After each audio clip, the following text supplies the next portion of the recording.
आपने जो कल का वीडियो देखा था, ये देखो यहाँ पे उसकी पीडीएफ आपको दिख रही होंगी, नॉर्मल डिस्ट्रीब्यूशन। उसका एक लेवल अप हम देख रहे हैं यहाँ, जिसका नाम है स्टैंडर्ड नॉर्मल डिस्ट्रीब्यूशन। मेरा आपसे यही विनती है कि आप पहले नॉर्मल डिस्ट्रीब्यूशन देख लो और उसके बाद स्टैंडर्ड नॉर्मल डिस्ट्रीब्यूशन देखने आओ। क्या होता है, कैसे होता है, ये वीडियो में मैं आज मैं पूरा कवर करूंगा। ज़्यादा बड़ा नहीं है ये वीडियो, 3 पेज की मुझे लगता है पीडीएफ है। इस 3 पेज में मैं आपको पूरा का पूरा क्लैरिटी दे दूंगा कि स्टैंडर्ड नॉर्मल डिस्ट्रीब्यूशन कैसा होता है, उसको कैसा करना होता है और कब इस्तेमाल किया जाता है। और सबसे इंपॉर्टेंट टॉपिक, डेटा साइंस में इसका एप्लीकेशन क्या है, ये आज का हमारा टॉपिक है। तो चलो मैं शुरू करता हूँ वीडियो को डेफिनेशन के साथ। यहाँ पे मैंने डेफिनेशन कुछ इस प्रकार से लाया है ना, चैट जीपीटी से नहीं लाया हूं मैं डेफिनेशन कुछ इस प्रकार से लाया हूं ताकि आप पिछले वीडियो को और ये वीडियो को रिलेट कर सको और उसी के अनुसार आपका इंटरप्रिटेशन निकले। जैसे देखो, if specific data set follow normal distribution, एक कोई पर्टिकुलर डेटा सेट है जो कि नॉर्मल डिस्ट्रीब्यूशन को फॉलो कर रहा है, बेल कर्व, यानी कि अगर वो डेटा को हमने कर्व में कन्वर्ट करना चाहा तो बेल कर्व बनेगा। When mean is something, normal distribution का मीन कुछ तो होता है और उसका स्टैंडर्ड डिविएशन भी कुछ तो होता है। अब वो क्या होता है वो डेटा पे निर्भर करेगा, लेकिन आप ये जो देखा है उधर देखो, where the mean is something and standard deviation also. So converting the data set in a such a way like that where the mean equal to 0 and standard deviation equal to 1, then this distribution is known as the standard normal distribution. अगर आप कुछ ऐसा तिगड़म चला सको, अगर आप कुछ ऐसा खेल खेल सको, जो भी आपका नॉर्मल डिस्ट्रीब्यूशन जो भी डेटा सेट फॉलो करता है उसके मीन को आप किसी तरीके से 0 कर दो और स्टैंडर्ड डेविएशन को 1 कर दो, तो हाँ, आप बोल सकते हो कि आपने जो डेटा सेट आपको मिला है वो स्टैंडर्ड नॉर्मल डिस्ट्रीब्यूशन है। हम जैसे आगे आगे देखेंगे आपको क्लैरिटी आती चली जाएंगी। पूरा स्टैटिस्टिक्स यही है, जैसे जैसे हम आगे देखते हैं हमको स्पष्टता आती चली जाती है। अब मान के इतना चलो कि ये आपका एक डेटा सेट है जो कि नॉर्मल डिस्ट्रीब्यूशन को फॉलो करता है। इसको अगर हमने कर्व में कन्वर्ट करना चाहा तो बेल कर्व हमको मिलेगा। इसका मैं मीन निकालूंगा। सो देखो, इसका मीन क्या होगा, मान लो मीन भी इसका कुछ होगा और mean equal to x, standard deviation equal to y. Mean मतलब कुछ तो इसका मीन है और स्टैंडर्ड डेविएशन भी इसका कुछ तो है। इसको कन्वर्ट करना कुछ ऐसा, इस डेटा को कुछ ऐसा कन्वर्ट करना कि जहां पे मीन इक्वल टू एक्स था तो मीन आ जाए 0 और standard deviation equal to y था तो स्टैंडर्ड डिविएशन आ जाए 1। तो उसको बोलेंगे हम स्टैंडर्ड नॉर्मल डिस्ट्रीब्यूशन। तो ठीक है, आई होप आपको मोटा मोटा इसका आइडिया लगा होगा।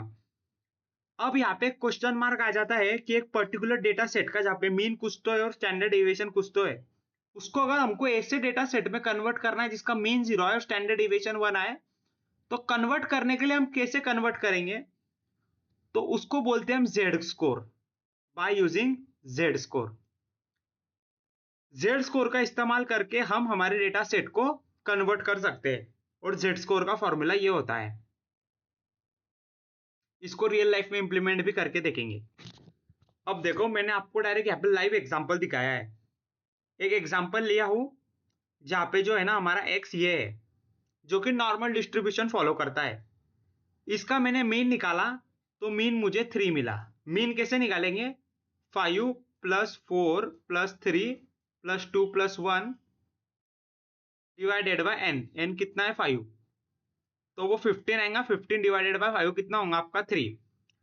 सो इसका जो मीन निकला वो 3 निकला और इसी का जो स्टैंडर्ड डेविएशन निकला, जो इसी का स्टैंडर्ड डेविएशन निकला वो निकला 1। अब मुझे इस डेटा सेट का जो मीन था और जो स्टैंडर्ड डेविएशन था उसको कुछ ऐसे डेटा सेट में कन्वर्ट करना था जहां पे मुझे मीन मिले 0 और स्टैंडर्ड डेविएशन मिले 1। वो मैंने जेड स्कोर का इस्तेमाल करके उसको कन्वर्ट किया। देखो, जैसे पहली एक्स की वैल्यू थी 1, मैंने फॉर्मूला अप्लाई किया, एक्स आई पे 1 रखा, माइनस मीन किया, मीन कितना था 3, डिवाइडेड बाय स्टैंडर्ड डेविएशन किया जो कि 1 था, 1, आंसर आया -2। यानी कि अब -1 की जगह क्या आएगा, -2 -2 आया। अब x की जो नेक्स्ट वैल्यू थी वो 2 थी, वो 2 की वैल्यू मैंने पुट करी, माइनस मीन किया, डिवाइडेड बाय स्टैंडर्ड डिविएशन मिला, 1 आ गया, तो 2 के जगह पे आया -1। अब जो नेक्स्ट x की वैल्यू थी वो 3 थी, 3 माइनस 3 किया, 0 किया, अब आया 3, फिर 4 थी और फिर 5 थी, वही फॉर्मूला अप्लाई करा। देखो ये मेरा एक डेटा सेट आ गया है, इसको मैं रफ करता हूं सबसे पहले तो। ये देखो ये एक मेरा डेटा सेट आया पर्टिकुलर। तो ये जो मेरा डेटा सेट था, ये इसको मैंने कुछ ऐसे डेटा सेट में कन्वर्ट किया है जहां पे इसका मीन आता है 0 और स्टैंडर्ड डिविएशन आता है 1। और जिस डेटा को मैंने कन्वर्ट किया उसका जो मीन था वो 3 था और स्टैंडर्ड डिविएशन 1 था। और कुछ ऐसे डेटा सेट में कन्वर्ट किया जहां पे मीन 0 बना और स्टैंडर्ड डिविएशन 1 बन गया। बस आई होप हम जब अभी आगे है तो आपको क्लैरिटी आई होंगी कि नॉर्मल स्टैंडर्ड डिविएशन मतलब स्टैंडर्ड नॉर्मल डिस्ट्रीब्यूशन क्या होता है, ये आपको क्लैरिटी मिली होगी। और आपको कोई भी डाउट है तो आप मेरे को कमेंट सेक्शन में बोल सकते हो। और इसका जो कर्व है कुछ ऐसा बनेगा। बेसिकली जो नॉर्मल डिस्ट्रीब्यूशन का कर्व होता है वो ऐसे बनता है, ऐसा आया, ये ज्यादा ही छोटा बना दिया, कुछ ऐसा आता है, ऐसा कुछ ऐसा आता है। यहाँ पे ये एक लाइन आएंगी, यहाँ पे मीन आया 3। तो अगर नॉर्मल डिस्ट्रीब्यूशन अगर ये रहता था तो यहाँ 2 आता था, फिर यहाँ 1 आता था, फिर यहाँ 4 आता था, फिर यहाँ 5 आता था। लेकिन क्योंकि अब ये क्या है, हमारा स्टैंडर्ड नॉर्मल डिस्ट्रीब्यूशन है।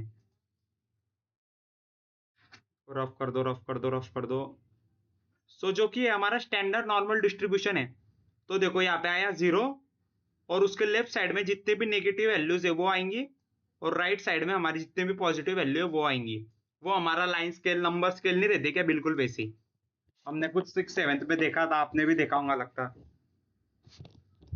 यहाँ पे एक जनरली आस्क्ड क्वेश्चन होता है डेटा साइंस के अंदर, जो कि नॉर्मल स्टैंडर्ड डिस्ट्रीब्यूशन के अंदर इस्तेमाल किया जाता है। एक नॉर्मल क्वेश्चन पूछा जाता है इसमें, या फिर इंप्लीमेंटेशन होता है इसमें। बेसिकली क्या बोलते हैं, how many standard deviation 4.25 away from the mean. यानी कि जो मीन है 4.25 जो है हमारा, मान लो, अभी मैं आपको कैसे दिखाऊं, ये एक ऐसे स्केल है, मान लो ये ऐसे स्केल है। स्केल पे यहाँ पे मैं रखता हूँ 0, यहाँ पे रखता हूँ 1, यहाँ पे रखता हूँ 2, यहाँ पे रखता हूँ 3, यहाँ पे रखता हूँ 4 और यहाँ पे रखता हूँ 5 और यहाँ पे रखता हूँ 6।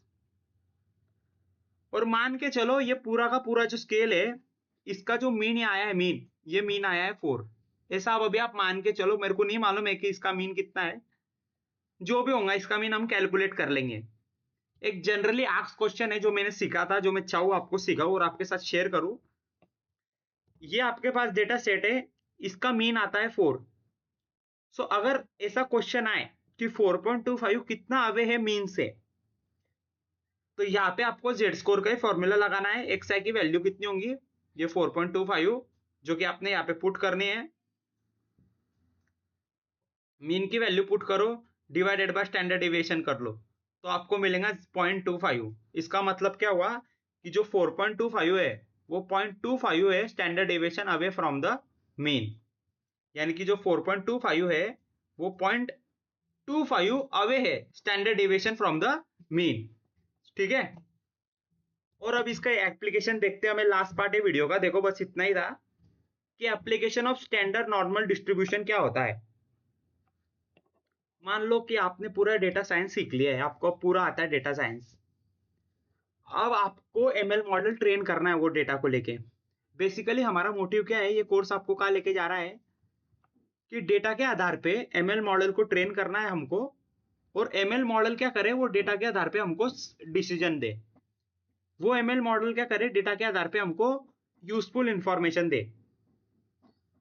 अब देखो दो सिनारियो आपको बताता हूं, इसका एप्लीकेशन जान लो और उसके बाद बस आप पूरा कोर जान जाओगे, मतलब एक कब इस्तेमाल करते हैं। ऐसा इमेजिन करके चलो कि एक पैटर्न में आपका माइंड अच्छे से समझ सकता है, या ऐसे जगह पे ज्यादा समझ सकता है जहां पे कोई पैटर्न नहीं है। अगर आपको एक ऐसे फॉर्म में भेज दिया जाए, आपकी प्लेसमेंट एक इससे कंपनी में लग दिया जाए जहां पे काम करने का एक पैटर्न है, जहां पे काम करने का एक रिचुअल है, एक डिसिप्लिन है, तो वहां पे आप जल्दी सीखेंगे, आपका माइंड उसे जल्दी अडॉप्ट कर लेगा। अगर पैटर्न कुछ ऐसा रहा, मान लो कुछ पैटर्न ऐसा रहा, तो बस आज अगर पैटर्न ऐसा है तो कल भी पैटर्न ऐसा ही होगा, परसों भी पैटर्न ऐसा ही होगा। लेकिन अगर मान लो कि आप ऐसे कंपनी में जाते हो, आपको कोई ऐसे कंपनी में काम लगता है जहां पे पहले दिन पैटर्न ऐसा बनता है, दूसरे दिन पैटर्न ऐसा बनता है, तीसरे दिन पैटर्न ऐसा बनता है, चौथे दिन पैटर्न ऐसा बनता है, तो आपका माइंड कंफ्यूज हो जाएगा कि what is the next pattern. अब नेक्स्ट पैटर्न क्या होगा, क्योंकि हिस्ट्री देखी जाए तो पहले का पैटर्न ऐसा था, दूसरा उसका उल्टा बना, तीसरा ऐसा बन गया, चौथा ऐसा बन गया, अब पांचवा पैटर्न कौन सा बनेगा। ठीक उसी के तरीके से एमएल मॉडल भी काम करता है। अगर उसको एक ही पैटर्न दिया जाए तो वो अच्छे से काम करेगा, लेकिन अगर डिफरेंट डिफरेंट पैटर्न्स अगर हम उसको देंगे, डेटा में डिफरेंट डिफरेंट पैटर्न्स होंगे, तो फिर भी वो हमको आउटपुट देगा, ऐसा नहीं है, लेकिन उसकी जो इफिशियंसी, उसका जो परफॉर्मेंस है, उसमें थोड़ा हमको डिस्क्रिमिनेशन देखने मिल सकता है। जैसे इधर लाइव एग्जांपल देखो, हम एक डेटा सेट पे काम कर रहे हैं जिसमें एज, हाइट, वेट और सैलरी है। अब एज के जो यूनिट होते हैं वो क्या होते हैं, ईयर्स होते हैं। हाइट के क्या यूनिट होते हैं, एक तो सेंटीमीटर होता है या फिर मीटर होता है। वेट का क्या यूनिट होता है, केजी होता है। और जो सैलरी होती है वो हम तो एक तो डॉलर में रखते हैं या फिर इंडियन रुपीज में रखते हैं।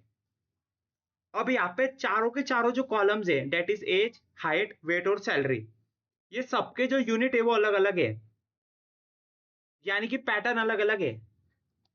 इसी डेटा पे अगर हमने लगाया एमएल मॉडल को तो काम करेगा, लेकिन इतना अच्छा काम नहीं कर सकेगा। जैसे देखो, इरेज हो रहा है, इरेज हो रहा है। जैसे देखो, आपको एक ये बनाना है, एक ग्राफ बनाना है, एक ग्राफ बनाना है। यहाँ पे मैं लिखता हूँ एज, एक्स एक्सिस पे लिखूंगा एज, वाई एक्सिस पे मैं लिखूंगा हाइट। 24 साल की उम्र की लड़की की हाइट होती है 165, तो ये 165। तो 25 साल का उसकी होती है 168, और जो 26 साल का है उसकी होंगी 175। अब मान लो यहाँ पे और एक 24 साल का लड़का आया जिसकी जो हाइट है वो 176 है, तो वो यहाँ पे आएगा। तीसरा 24 साल का लड़का आया, उसकी हाइट कुछ ऐसी है, 140 है, तो ये कैसा पैटर्न बना, देखो आप, ये कैसा कितना घटिया पैटर्न बना, देखो ये, फिर ये इधर जाना, फिर ये ऊपर जाना, कितना घटिया पैटर्न बना, ये ऐसा टी बन गया यहाँ पे, ये ऐसा पैटर्न बना। तो बस ऐसे कंफ्यूजन को दूर करने के लिए हम क्या करेंगे, यहाँ पे जेड स्कोर लगाएंगे, जिसमें क्या करेंगे, जितने भी यूनिट्स है, एज का यूनिट ईयर्स, हाइट का यूनिट मीटर या सेंटीमीटर, वेट का यूनिट केजी और सैलरी का यूनिट लाख या फिर 1000, इन सब यूनिट को हम एक ही कॉमन यूनिट में कन्वर्ट करेंगे। एक ही कॉमन यूनिट में कन्वर्ट करने के बाद हमारा जो ये बनेगा ग्राफ, वो भी एकदम अच्छी से बनेगा, और हमारा जो एमएल मॉडल है वो भी अच्छे से ट्रेन करेगा। Standard normal distribution convert into the same unit, so ML model works better, और इसको हम बोलते हैं स्टैंडर्डाइजेशन प्रोसेस।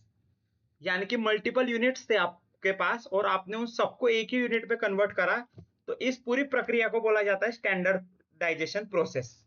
सो ठीक है, आई होप आपको ये बेसिक सा वीडियो स्टैंडर्ड नॉर्मल डिस्ट्रीब्यूशन का, ज्यादा बड़ा नहीं था, ज्यादा मैंने हार्ड करने की कोशिश नहीं की थी। जो मैंने सीखा था मैं चाहूँ कि मैं वही उसी तरीके से, उसी लैंग्वेज में, उसी एग्जांपल से आपको समझाऊं, आपको क्लैरिटी मिले, ताकि आगे जाके आपको ऐसा ना महसूस हो कि ये सिखाया नहीं था और इसमें मुझे अभी भी कंफ्यूजन है। अगर आपको वीडियो अच्छा लगा है तो वीडियो को लाइक करो, शेयर कर दो दोस्तों के साथ। जो भी डेटा साइंस सीख रहे हैं उनको बोलो कि यहाँ पे डेटा साइंस की पूरी सीरीज आने वाली है। हम मिलते हैं अगले वीडियो में, तब तक के लिए बाय बाय। पूरा स्टैटिस्टिक्स कवर होने वाला है, पूरा का पूरा। मिलते हैं अगले वीडियो में, तब तक के लिए बाय बाय।